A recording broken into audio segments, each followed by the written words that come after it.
বিসমিল্লাহির রহমানির রহিম। গতকালকে মধ্যপ্রাচ্যে অনেকগুলো ইন্টারেস্টিং ঘটনা ঘটেছে। মার্কিন প্রেসিডেন্ট ডোনাল্ড ট্রাম্প ইরানকে উদ্দেশ্য করে মারাত্মক একটি হুমকি দিয়েছেন। আর এরকম পরিস্থিতির পরিপ্রেক্ষিতে নিউক্লিয়ার ওয়ার হয়ে যাওয়ার সম্ভাবনা অনেক বেশি। কেন বলছি, আসুন আমরা বিশ্লেষণ করি।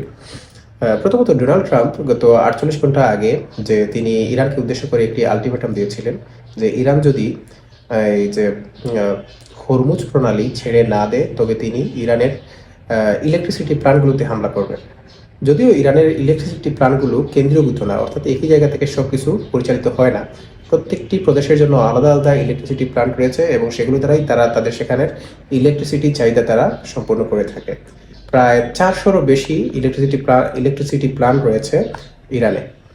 যাই হোক, তো মার্কিন প্রেসিডেন্ট ডোনাল্ড ট্রাম্পের এই হুমকির পরিপ্রেক্ষিতে ইরান থেকে তার জবাবে বলা হয়েছিল যে ইরানের যদি ইলেকট্রিসিটি প্ল্যান্টে মার্কিন ইসরায়েলিরা যদি হামলা করে, ইরানও তার জবাবে মধ্যপ্রাচ্যে থাকা আমেরিকার এলাই যে দেশগুলো রয়েছে সেই দেশগুলোর শুধুমাত্র ইলেকট্রিসিটি প্ল্যান্টেই নয়, বরং এর সাথে সাথে তাদের পানি শোধনাগারগুলোতেও হামলা চালাবে।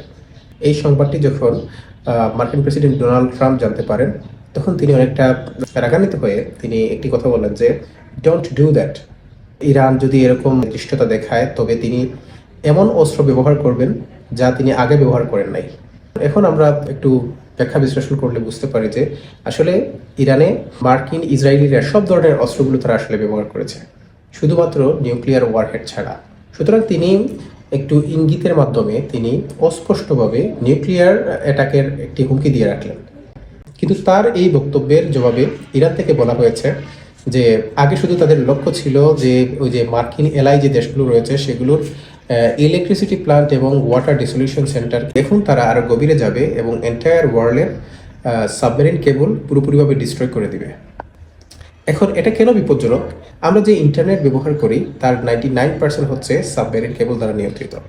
আর এর সবচেয়ে বড় দুটি রুটের একটি হচ্ছে যে রেড সি এর বাবেল মানদেব, যা ইয়েমেনের হুতিদের দ্বারা নিয়ন্ত্রিত, আর অপরটি হচ্ছে পার্সিয়ান গালফের হরমুজ প্রণালী দিয়ে, যা ইরান দ্বারা নিয়ন্ত্রিত।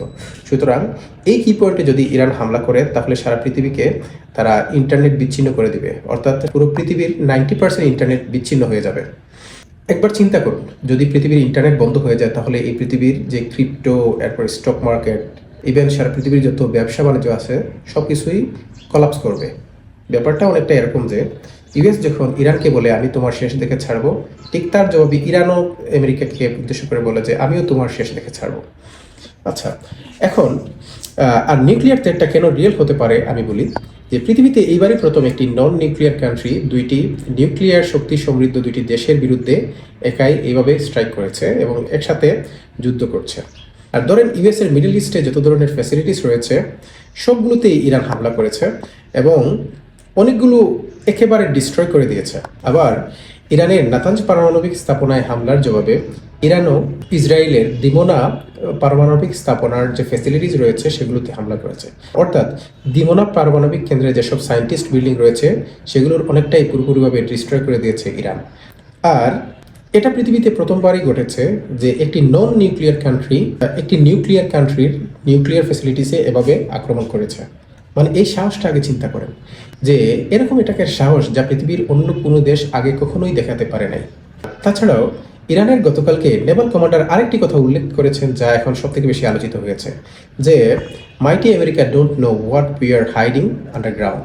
অর্থাৎ মাইটি আমেরিকা সেটা জানে না যে আমরা আমাদের আন্ডারগ্রাউন্ডে কী লুকিয়ে রেখেছি।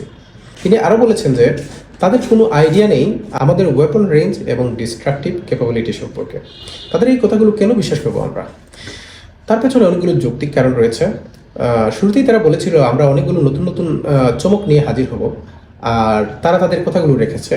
তার মধ্যে অন্যতম হচ্ছে যে ফাতাহ-2 মিসাইল, খাইবার মিসাইল এবং খুররামশাহী মিসাইল, যেটা আকাশে একেবারে 80টি ক্ষুদ্র ক্ষুদ্র অংশে বিভক্ত হয়ে ইসরায়েলের মাটিতে আশ্রয় পড়ছে এবং এই মিসাইলের ভয়ে ইসরায়েল তারা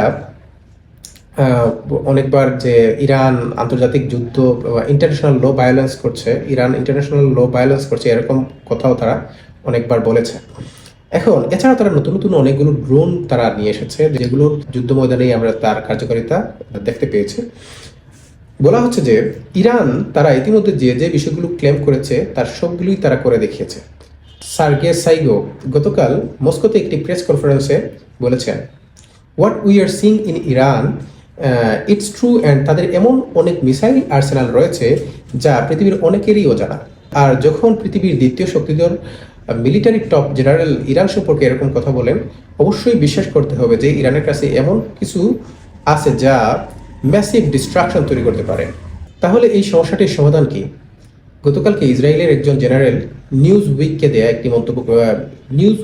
দেয়া একটি সাক্ষাৎকারে গতকালকে ইসরায়েলের একজন জেনারেল নিউজ উইককে দেয়া সাক্ষাৎকারে একটি মন্তব্য করেছেন যে যুদ্ধটি এমন একটি পরিস্থিতিতে শেষ হতে পারে যেখানে ইসরায়েল, যুক্তরাষ্ট্র ও ইরান সবাই নিজেদেরকে বিজয়ী দাবি করতে পারে।